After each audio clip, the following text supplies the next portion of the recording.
Doctor Iqbal کہتے ہیں ایک شخص میرے پاس آیا، میں لندن میں وکالت کرتا تھا، اس نے آ کے کہا کہ بیوی کو طلاق دینی ہے۔ میں نے کہا میں تجھے جانتا ہوں، تو نے تو پسند کی شادی کی ہے۔ کہا ہاں، اب میں طلاق دوں گا۔ کہتے میں نے اس کو کہا کہ بھائی تو سمجھ جا، کوئی بات نہیں، انسانوں کے اندر اختلاف رائے ہو جاتا ہے، تو نہ ایسا کر۔ نہیں جی مجھے دینی ہے۔ کہتے ہیں اس کے گھر والوں نے بھی سمجھایا، حتیٰ کہ بچی نے بھی معافی مانگی کہ مجھ سے بھول گئی تھی، میں غلطی ہو گئی، معاف کر دے۔ اس نے کہا نہیں، اب فیصلہ کر لیا تو کر لیا۔ کہتے ہیں اب میں تو وکیل تھا، میرا پیشہ تھا، جب اس نے مجھے کہا تو میں نے کیس دائر کر دیا، بحث ہوئی، فیصلہ جوان کے حق میں آنے لگا، طلاق کا وقت قریب آ گیا۔ جس دن فیصلہ ہونا تھا اس دن رات کو میرے پاس آیا، کہنے لگا سویرے کیس واپس لے لیں، میں نے نہیں طلاق دینی۔ میں نے کہا کیا ہوا؟ کہنے لگے اقبال یار عجیب بات ہوئی ہے، مسلمانوں کے رسول کی ایک حدیث پڑھ لی ہے، نبی پاک علیہ السلام کا ایک فرمان پڑھ لیا ہے۔ کہا وہ کیا؟ کہا حضور نے فرمایا اگر تمہیں اپنی بیوی کی بہت ساری عادتیں ناپسند ہو، ادھر دیکھو جو پسند ہے۔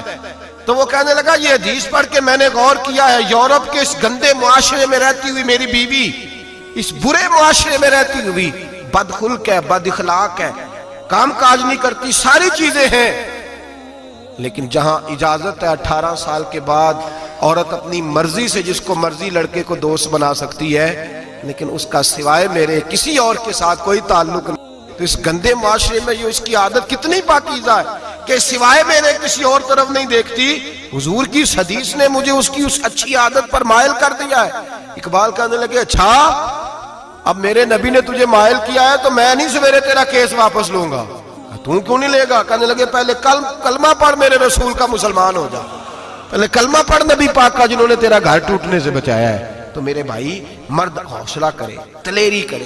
اگر وہ کہے نا کہ میں صاحب بہت بڑا ایسا ہوں تو میں بہرحال یہ ٹیڑھی لکڑی ہے اس کو سیدھا کرنے کی کوشش کرے گا تو ٹوٹ جائے گی۔ حوصلے کے ساتھ، دانائی کے ساتھ، حکمت کے ساتھ مرد زیادہ حوصلہ کرے گا، معاف کرے گا، بار بار معاف کرے گا تو گھر بچے گا۔ جتنا بڑا حوصلہ کرے گا اتنا اس کا گھر بچے گا۔ عورت کے لیے کیا حکم ہے؟ اللہ خیر فرمائے۔ اب حالات اس طرح کے کہ وہ کہتی ہے میں نے BA کیا ہوا ہے تو مجھے فارغ کر مجھے فارغ۔ اور عورت اشتعال انگیزی بھی دے لیتی ہے، اس کے لب و لہجوں میں بعض اوقات اتنی سختی ہوتی ہے۔ مائیں بہنیں ناراض نہ ہوں، لیکن ایک شعوری بات کر رہا ہوں۔ آ کے لوگ مسئلہ پوچھتے ہیں، کہتے ہیں طلاق ہو گئی تو 3 طلاقیں دی تو کیا؟ میں کہا بھئی ہو گئی طلاق۔ کہنے لگے جناب میں غصے میں تھا۔ میں نے کہا طلاق تو خیر غصے میں ہی ہوتی ہے، لیکن مرد غصے میں طلاق دیتا ہے، غصے میں ہی دیتا ہے، لیکن ایک سوال میرے ذہن میں ہے، مرد کو غصہ کون دلاتا ہے؟ ایسے تو نہیں تھا نا کہ ریڑی والے سے ٹکر ہوگی تو گھر آ کے بیوی کو طلاق دے دی۔ یہ تھوڑی ہوتا ہے کہ باہر اس کی جو ہے وہ موٹر سائیکل کسی کے ساتھ ٹکرا گئی تو اس نے کہا مجھے غصہ چڑھ گیا تو میں گھر آ کے طلاق غصے میں ہوتی ہے، پر غصہ کون دلاتا ہے؟ وہ بات ایسی کرتی ہے، اتنی سخت بات کرتی ہے۔ ایک ہمارے بزرگ ہے شاہ صاحب، تو میرے پاس اپنے ایک عقیدت مند کا کیس لے کر کے آ گئے، مجھے آ کہنے لگے ان کی بات سنیں۔ میں نے کہا یار تھے 6 بچے، اور آپ یقین کریں میری آنکھوں میں آنسو ان بچوں کو دیکھ، اتنے خوبصورت بچے۔ تو میں نے کہا کہ کیوں تو نے طلاق دی؟ کہنے لگا اس نے کوئی 1 دفعہ نہیں 100 دفعہ مانگی ہے، اور کل تو اس نے جملہ اس طرح کا، جب طلاق ہوئی تو اس دن اس نے جملہ اتنا سے، اس نے مجھے کہا اگر باپ کا ہے تو دے طلاق۔ اب لوگ بھی 100 کھڑے تھے تو میری غیرت کا مسئلہ بن گیا۔ تو اشتعال کون دلاتا ہے؟ اب سنیں ترمذی کی حدیث، میرے نبی کریم سید عالم صلی اللہ علیہ وسلم نے فرمایا 500 سال لگیں گے جنت میں جانے میں۔ اتنی دور بندہ ہوگا کہ 500 سال کا سفر ہے، اتنی پہلے جنت کی خوشبو آنے لگ جائے گی۔ ترمذی میں میرے نبی پاک نے فرمایا جس بی بی نے زندگی میں 1 مرتبہ بھی اپنے خاوند سے بغیر شرعی وجہ ہے کہ بد مذہب ہو گیا، بد عقیدہ ہو گیا، اس کے مزاج میں کردار میں گندگی آ گئی، بغیر وجہ شرعی کے اگر کسی عورت نے زندگی میں 1 مرتبہ بھی اپنے خاوند سے طلاق کا مطالبہ کیا تو اللہ اس بی بی کو جنت کی خوشبو بھی نہیں دے گا، 1 مرتبہ بھی۔ اور جو روز کہے دن میں 6 مرتبہ کار فارغ 6 معنی دار، یہ حدیث رٹائیں اور انہیں سمجھائیں کہ گھر ٹوٹ جائے گا جس دن اس نے دے دی۔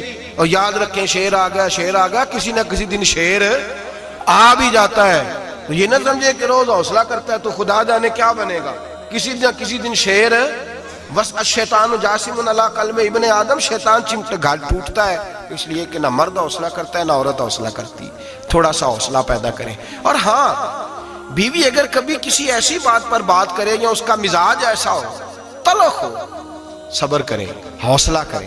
میرے نبی پاک علیہ السلام نے فرمایا بغض نہ رکھے، حوصلہ کرے۔ مرد کو حکم ہے حوصلہ کرے، دلیری پیدا کرے۔ ہاں، اس کی ایسی بدتمیزی، ایسی گستاخی جو حقوق و فرائض کے معاملے ہو، ماں باپ کے حق میں ہو، کوئی ایسے مسائل ہو مقدس لوگوں کے حق میں ہو، تو پھر اس کو، وہ تو ایک صحابی کی بیوی نے حضور علیہ السلام کے بارے میں نازیبا کلمات کہے تھے تو انہیں قتل ہی کر دیا تھا، اس عورت قتل ہی کر دیا۔ وہ معاملہ اور ہے، لیکن اگر اس کے مزاج میں تیزی ہے، اس کی طبیعت اس طرح کی ہے، تو پھر مرد برداشت کرے۔ امیر المومنین سیدنا فاروق اعظم صحابہ میں سب سے زیادہ تگڑا اور رسول پسند آدمی، غصے کے لحاظ سے سب سے تگڑے ہیں، جلدی غصہ آتا ہے۔ ایک شخص کہتا ہے میری بھارے تگڑے قبیلے میں شادی ہو گئی، بیوی میری بڑی سخت تھی، اس کے لب و لہجے میں بڑی سختی تھی، وہ قبیلہ بڑا مالدار تھا تو میں بات نہیں کرتا تھا۔ ایک دن میری بیوی نے بڑے سخت جملے کہے تو میں جناب عمر کے پاس آ گیا۔ توجہ ہے آپ دوستوں کی؟ کہتے ہیں حضرت عمر کے پاس آیا تو میں نے دروازے پہ دستک دی، بیوی کی شکایت کرنے آیا کہ ذرا مہربانی کریں۔ تو کہتے ہیں جناب عمر اندر سے اٹھے تو ان کی زوجہ بولنے لگی، کہنے لگی بس آ گیا آپ کو کوئی بلانے والا؟ ابھی 5 منٹ نہیں ہوئے تھے آپ کو آئے، سارا دن آپ مسجد میں رہتے ہیں، ساری رات آپ چہرے پہ نقاب ڈال کے گلیوں میں گھومتے ہیں، اتنی ڈیوٹی آپ کرتے ہیں، گھر یہ میرا اکیلی کا ہے، بچے میری تناک ہیں، آپ کو کچھ خیال ہونا چاہیے، کچھ توجہ کریں۔ وہ شخص کہتا ہے وہ بی بی بولتی رہی اور جناب عمر ہنستے رہے، اور ان کی مسکراہٹ بھی میں سن رہا تھا۔ جب آپ بہت زیادہ مسکرائے نا تو وہ بھی مسکرانے لگی، زوجہ بھی مسکرانے لگی اور کہنے لگی اب کیا کہتے ہو؟ تو جناب عمر کہنے لگے کیا یہ رہا ہوں کہ اگر تیری بات ختم ہو گئی ہے تو میں جاؤں، اور اگر ہے تو میں کھڑا ہوتا ہوں، سنا لے کوئی اور بھی ہے تو۔ یہ بات کہہ کے باہر آئے نا جناب سیدنا عمر فاروق، تو وہ شخص کھڑا تھا، آپ نے فرمایا کیسے آئے ہو؟ کہنے لگا حضرت جی میری ایڈی تو نہیں ڈاڈی، میں تو آیا تھا اپنی بات کرنے، تو یہ تو لفظ زیادہ سخت ہے، وہ اتنی سخت نہیں ہے جتنی یہ ہے، تو ذرا قبیلہ سخت ہے تو میں شکایت کرنے آیا تھا، تو یہ تو آپ کا معاملہ بھی اسی طرح کا ہے۔ جناب عمر کا جو جواب ہے بڑا قیمتی ہے۔ آپ نے فرمایا میری بیوی میری ہر طرح کی خدمت کرتی ہے، لفظوں کا حسن دیکھیے، ایسے نہیں کہ بیوی کوئی کام بھی نہ کرے اور مفت کی چڑھائی کرے، وہ بھی درست نہیں ہے۔ فرمایا میری بیوی میری ہر طرح کی خدمت کرتی ہے، میں گھر نہیں ہوتا تو میرے بستر کو پاک رکھتی ہے، کسی کی جرت نہیں میرے بستر کو دیکھ بھی جائے، میرے بچوں کو جب میں بستر پہ بلاتا ہوں آتی ہے، میرے بچوں کا خیال رکھتی ہے، میں باہر ہی رہتا ہوں گھر کے، لیکن گھر کی ذمہ داریاں ساری اس نے اپنے کندھوں پہ لے لی ہیں۔ فرمایا میرے مزاج میں جلال ہے، میں روز اونچا بولتا ہوں تو سنتی ہے، میری بیوی ہے نا، میں اس کا لباس ہوں وہ میرا لباس ہے، کبھی کبھی وہ اونچا بولتی ہے تو میں بھی سن لیتا ہوں، بیوی جو میری ہے میری بیوی ہے نا۔ ایک جملہ میرے اعلیٰ حضرت کا ہے، اور اعلیٰ جملہ ہے، اگر آپ کی سمجھ میں آ گیا تو ٹھیک، ورنہ وضاحت ہو نہیں سکتی، جگہ ایسی ہے کہ وضاحت نہیں ہو سکتی۔ اعلیٰ حضرت فرماتے ہیں جب میاں بیوی ہوتے ہیں، اس رشتے میں کوئی ان کے پاس وہ کسی کے سامنے نہیں ہوتے، عجیب معاملہ ہے کہ جب جھگڑا کرتے ہیں تو ساری دنیا کو بتاتے ہیں، لڑائی کرتے ہیں تو ساری دنیا کو شامل کر لیتے ہیں، جب تو میاں بیوی تھا تو کوئی شامل نہیں تھا۔ فرمایا تو اس کا لباس ہے وہ تیرا لباس۔